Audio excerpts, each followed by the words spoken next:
For Sunday, September 30th, you have found the Georgia Gang. Topping our agenda today, we have crime in Atlanta, the governor's race, and the future of Plant Vogtle. Those are some of our stories and more on the Georgia Gang. From the Fox 5 studios, the Georgia Gang starts now. Good morning, I'm Phil Kent, sitting in for Dick Williams. And with us today is guest panelist Carrie Ichter, an attorney, and of course we have our regulars Theron Johnson and Alexis Scott.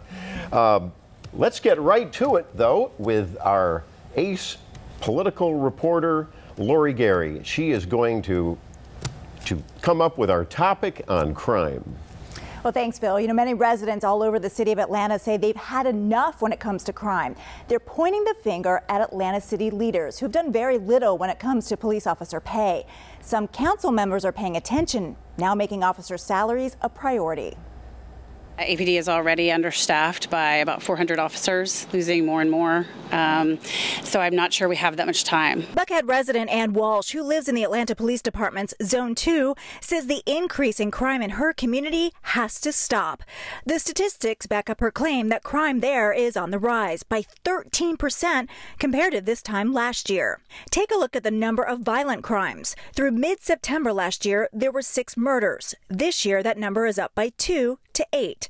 Aggravated assaults last year, 95. This year, 106. While the number of robberies is down, the number of burglaries is way up by almost 100 compared to the same time last year. One of our core charter responsibilities is public safety. That has to be our priority. Atlanta City Councilman Michael Bond is proposing to increase police pay by $45 million over 3 years, the amount called for in a compensation review commissioned by the Atlanta Police Foundation. We will take a percentage reduction across the board of our general fund budget and then shift that percentage to police salaries over the next 3 years. For some residents like Walsh, it may be too little too late. I'm talking to a realtor right now.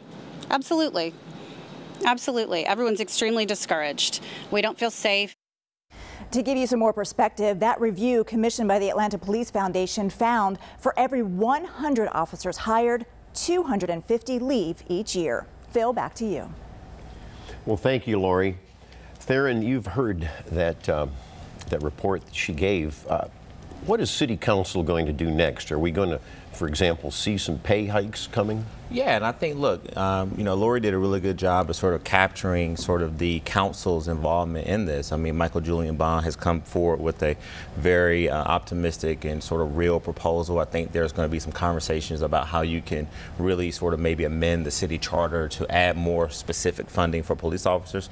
But Phil, and Lexus and Dick, and I know Carrie agrees with this as well, we've all said on this show that we need to pay our officers better. But I think for our viewers, I just want to always go back to this, Phil, and this is something that I always do, is that these police officers, these men and women who protect us every single day in our city, they have received incremental police raises throughout the last 8 to 10 years. There was also an amendment that was introduced by Councilwoman Marcy Overstreet in this past budget, which, by the way, passed unanimously, that Mayor Bottoms and her team put forth to the council. There was a small incremental, I think roughly about 3% increase in there. So yes, I do think you're going to see the mayor listen to these residents, not only in Buckhead, but in places throughout the city, to try to make sure that we not only pay our officers more, but we also figure out a way to retain officers. And one of the things that we are seeing is that there's a huge problem around retention. And so look, I think the mayor and the council and every person that has a role to play, and I hope that they will escalate the opportunity to promote Chief Turner to bring him back as a public safety commissioner. I think that will only help to put more eyes and ears on this issue that we have in our city around public safety. Well, Carrie, Theron's raising some good points. However, those pay raises have been very small. In fact, the Mercer study says we need $42 million to try to get our strength up to the 2000 goals. So, Carrie, what do you think council's going to do, and what will happen? Well, as a general proposition, I think that throwing money at problems is not always the be-all to end-all. Surely we should pay police officers more, and we need to attract more police officers into Atlanta. But once we get them there, we also have to do some things to make sure that they're effectively used. I took a look last night at a National Academy of Sciences report on policing strategies that appear to work best.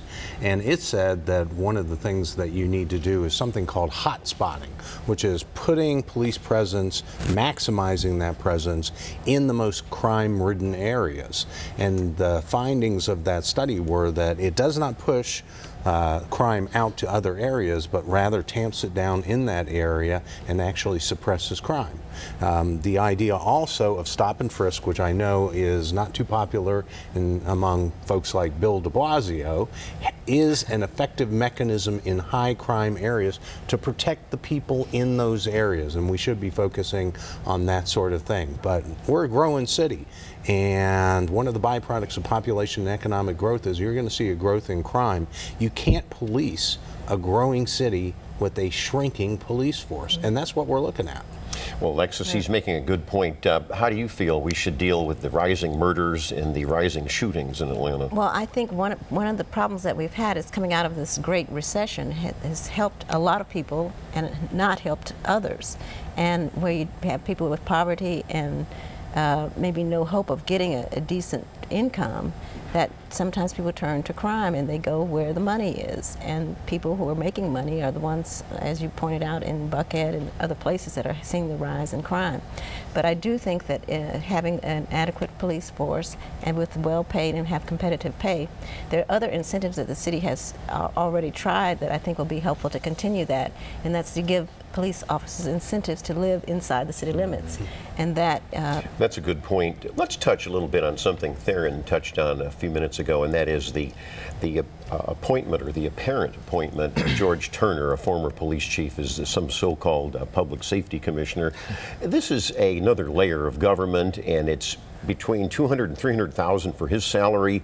Of course, you have to have a driver, an adjutant. It's just not his salary. Isn't this the wrong optics when you're talking about police pay and police morale is bad? Why do we need this? I'm going to go down the table here. Yeah, real quick. One other thing I want to point out too, and we just heard it in Lori's report, is that, yeah, while there are certain aspects and how they measure crime in the city are up, but I think overall crime is still down in the city of Atlanta. In some zones. In some zones. And so, in most zones, not just some. The majority of zones in the city, crime is overall down, but we can sort of cherry pick like burglaries and stuff like that. But no, I do think, look, the bottom line is this, Phil, and I've said this to you many, many times.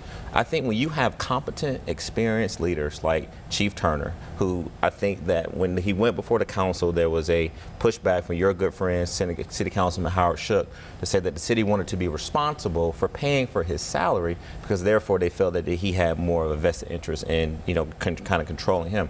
But this is no way to interfere with the progress that I think that Chief Shields has made while she's been chief. But I think it's just more and more people to really come together with smart solutions around reducing crime. Carrie, very quickly, any thoughts? That's exactly, I echo what Theron said, which is if the addition of this individual or any other individual contributes to smart policing, then you can allocate your resources in a manner to deliver the most efficient outcomes. And if this gentleman can do that, he's worth his weight in gold. Pay him what he's worth. Any last words? I would just say that Police Chief Shields has sort of reorganized the department just along the lines that Carrie is suggesting, whereas in the past they've had an emphasis on the number of arrests, and you know, you make quotas a kind of a goal for police officers, and sometimes you don't always get the most effective policing.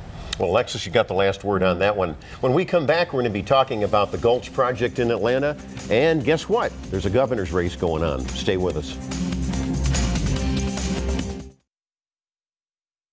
Have a question or comment for the Georgia Gang? Email them at georgiagang@foxtv.com. Welcome back to the Georgia Gang. I'm Phil Kent, sitting in for Dick Williams, and I want to turn briefly to the controversial Gulch Project in the city of Atlanta. Theron, there was a public meeting that Mayor Bottoms had hosted the other day, and I think that was good that that was done. I didn't like the fact that the audience wasn't allowed to ask questions. It was a written thing, but give us an overview of that meeting and your thoughts. Yeah, I thought it was a good meeting. I think that it was the best outcome that could have happened because you had a group of experts that came there to educate the citizens of Atlanta about this very sort of complex Gulch project. Project, but this notion that it was controversial and there was all this disruption is just absolutely false. I was there for the entire time. What you had, Phil, was that the mayor required that every citizen who actually attended the meeting could write down his or her question. And so, big shout out to Karen Greer, who actually moderated the panel. She actually asked every question that was submitted. And what you did have is that there were some people who just wasn't really there to be educated or to be heard. To listen. They wanted to just be heard, and they disrupted the meeting. But a couple things that I want to point out. I know Kerry has some things that he wants to point out about this project, and it was very educational for me. One of the things that's been out there, Phil, is that it's this whole notion that the city of Atlanta is going to give all this money away for this Gulch project. Well, that's just absolutely false. $1 billion of taxpayer money. No. None of the money is coming out of the general fund. Correct. Zero money is coming out of the general fund. But it is public money. But it is public money that will be generated through TADs and bonds. And I know Kerry is going to keep me honest here. But the other thing that I want to point out is that there's going to be roughly about $28 million into a trust fund. CIM, the company that is trying to purchase this Gulch, is going to give $40 million to the city of Atlanta that the mayor and the city council can use at their discretion, a lot of different projects. It's going to be 35,000 permanent jobs in the city of Atlanta over the duration of this. And more importantly, it's going to be 38% of female business enterprises and minority business enterprise companies that will be into this. And also, with this being a private development, they're going to also offer 10% equity throughout the life of this deal to a minority business owned company. And so I just want to point out that some of these things that I know Kerry's going to talk about regarding transit, I do think that the city council should all be committed as well, because a lot of them who were there, they had an opportunity to hear both sides of the argument. So I think ultimately progress is being made, but I think that is still a lot of conversations to be had.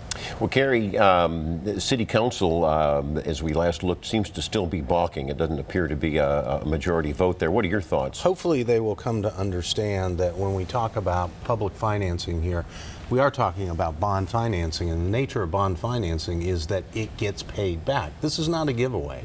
What we currently have is a very large tract of land in the heart of downtown that is fallow. It is an eyesore. It is generating zero tax returns, and we are talking about adding to that space 9 million square feet of office space, 1,000 residences, 1,500 hotel rooms, and 1 million square feet of retail space. Now, when you think about the construction of those facilities and the number of jobs those create, when you talk about the amount of tax revenue that is generated from those businesses, the number of employees who come into that area and generate wealth as a consequence of what they do, and the taxes they all pay, while there may be initial tax breaks, not tax giveaways, not taking revenues and giving it to the developers, but saying to the developers, if you come in here and develop, we will not charge you as much of a tax for a short period of time on the front end of the existence of these long-term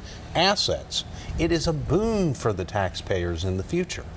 Alexis, very briefly, affordable housing is a component of this whole controversy, too. Some say that they look at Atlanta Station as an example, that there was too much affordable housing and it introduced a crime element. Is this going to be a problem here?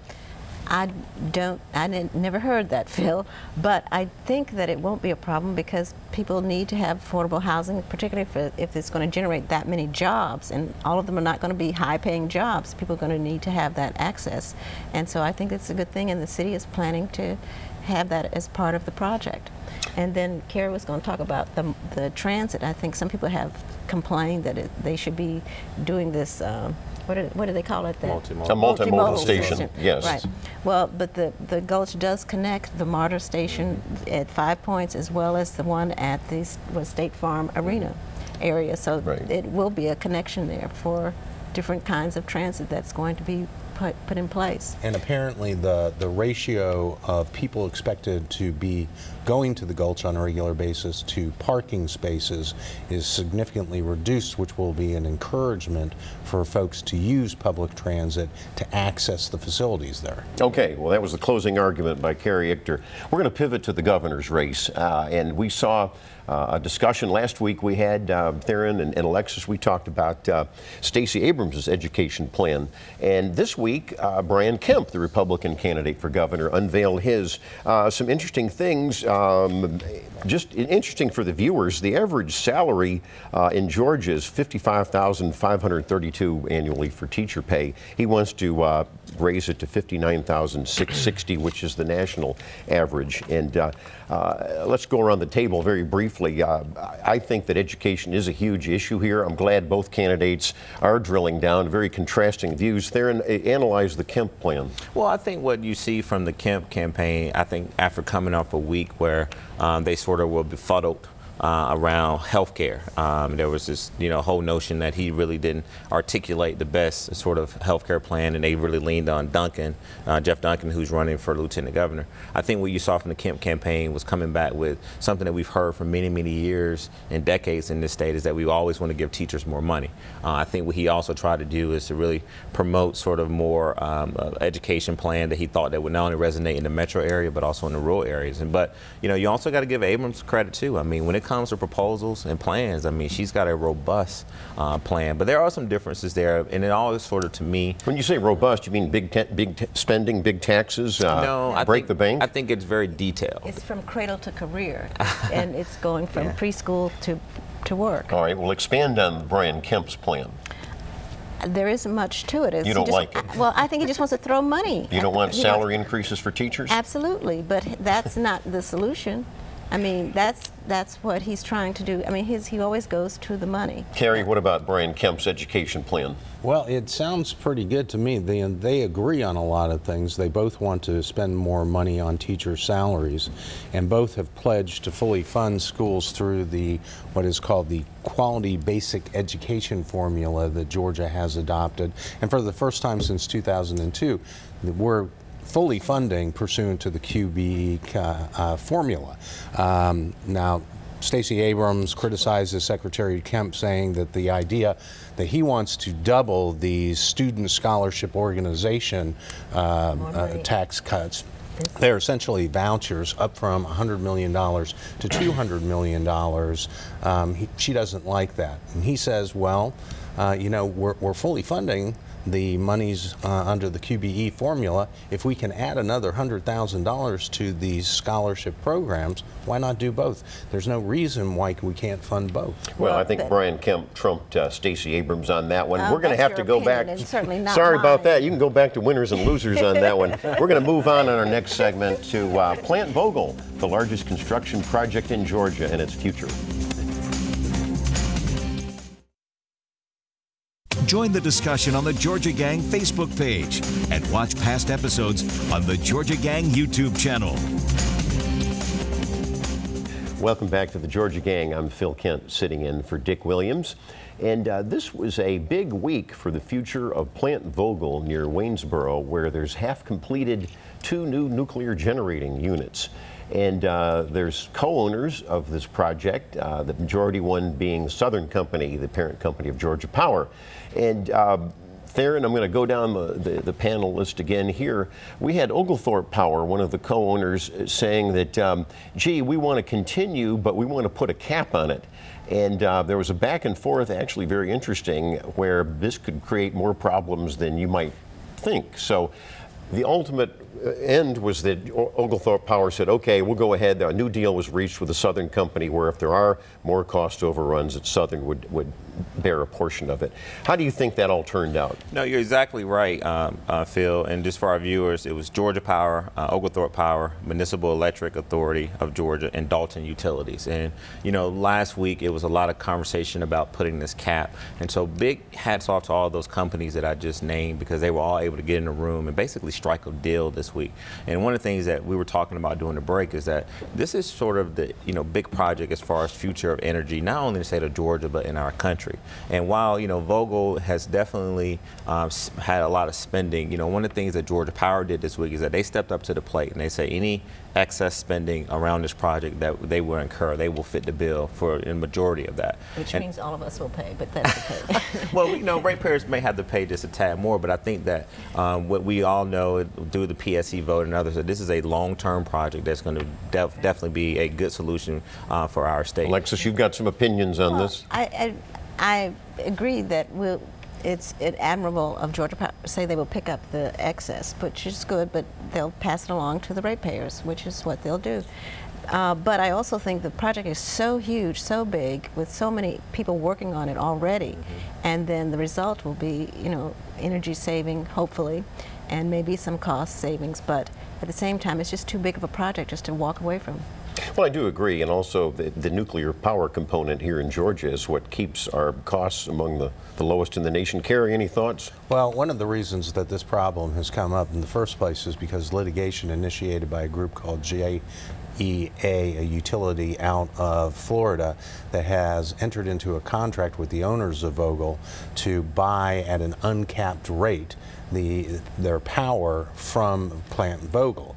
And that's a 20-year commitment that they've made, and embedded in that cost that they're going to pay is the cost of construction. The problem is when they cut that contract, the power generation costs were much higher because natural gas costs were much higher. So now they're going to have to pay a lot more than market costs associated with buying that power from Plant Vogtle. So it's not just Georgia ratepayers who are going to pay. Some Florida ratepayers are going to be paid. They're going to pick up part of the bill. But there's been a big PR campaign by GEA to get the owners of Plant Vogtle to shut it down so that they will limit their exposure in connection with that contract. They're trying to rescind that contract in litigation.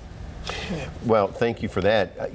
Just as a reminder to viewers, too, it is amazing, but we've got about less than 5 weeks to the November 6th general election. And also, you're going to have to start with early voting in mid-October and, of course, absentee balloting. We're going to break down on the Georgia Gang in coming weeks the constitutional amendments. There are 5 of them. But I've asked Kerry to at least pick on one and tell us about, I believe it's Amendment 5? Well, I think it's 2. Is it 2? But yeah. Go ahead and tell us about that. This has to do with the creation of a statewide business court. It is a court that would handle nothing but business disputes, and it is a special purpose court that would have judges appointed by the governor for 5-year terms. Each of them would be approved, confirmed in much the same manner as federal court judges are now at the federal level, and they would only deal with complex commercial disputes. And the reason that this is good and close to my heart, because I'm a commercial litigator, is because it would remove the most time-consuming, resource-consuming, expensive cases from the jurisdiction of state courts and superior courts that currently deal with things like fender benders and divorce cases and criminal cases. They clear the docket of those cases that eat up so much time and attention for judges, and so it would be not only good because presumably the judges in the business court will have unusual business acumen, background in business litigation. So it would be good for business litigation, and it will be good for all other litigation as well. It's a good idea whose time has come. It's been proven in Metro Atlanta and in other states. Well, with that eloquent defense, I just decided to vote yes. Okay. You're easily that persuaded, huh, Bill? I trust Kerry Ichter on this. When we come back, believe it or not, it's time for Winners and Losers. Stay with us. Time now for the week's winners and losers.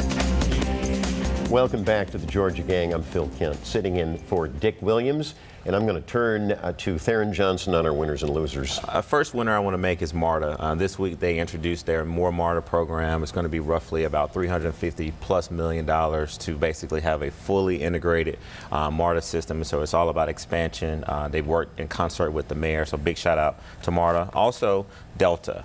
Delta promoted something this week where they actually have, since 2007, been using the recycle funds that these employees have basically contributed to from now for just 2007 to build houses for low-income families. And so they've built almost upwards to 260 homes in 12 countries, but they this week built 2 new homes for some Atlanta residents.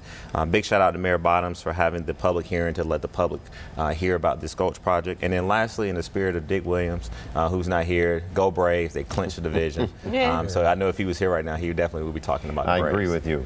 Kerry? Arising out of the same situation, I would make my loser the United States Senate, my winner Senator Lindsey Graham, who properly characterized what has been going on in the past couple of weeks in the confirmation hearing with Brett Kavanaugh.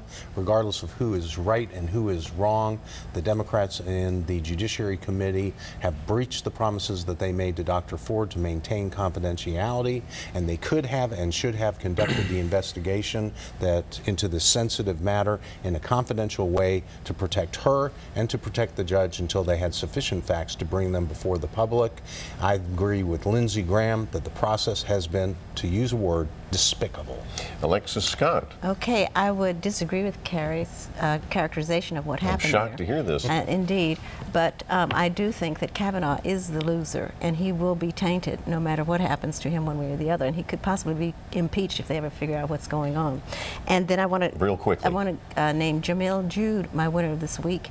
He's our assistant artistic director of the True Colors Theater Company, and Kenny Leon is naming him the artistic director as his successor next season. My winner, Tiger Woods, the comeback kid in the world of golf. He's back, and what a way to rebuild his career. And Brett Kavanaugh, Alexis, is my winner. He is standing tall amid character assassination. See you next week. I agree with Tiger. Which he did to himself. He assassinated his own character. 1 out of 2. The opinions expressed in this broadcast are those of the panelists appearing in this program.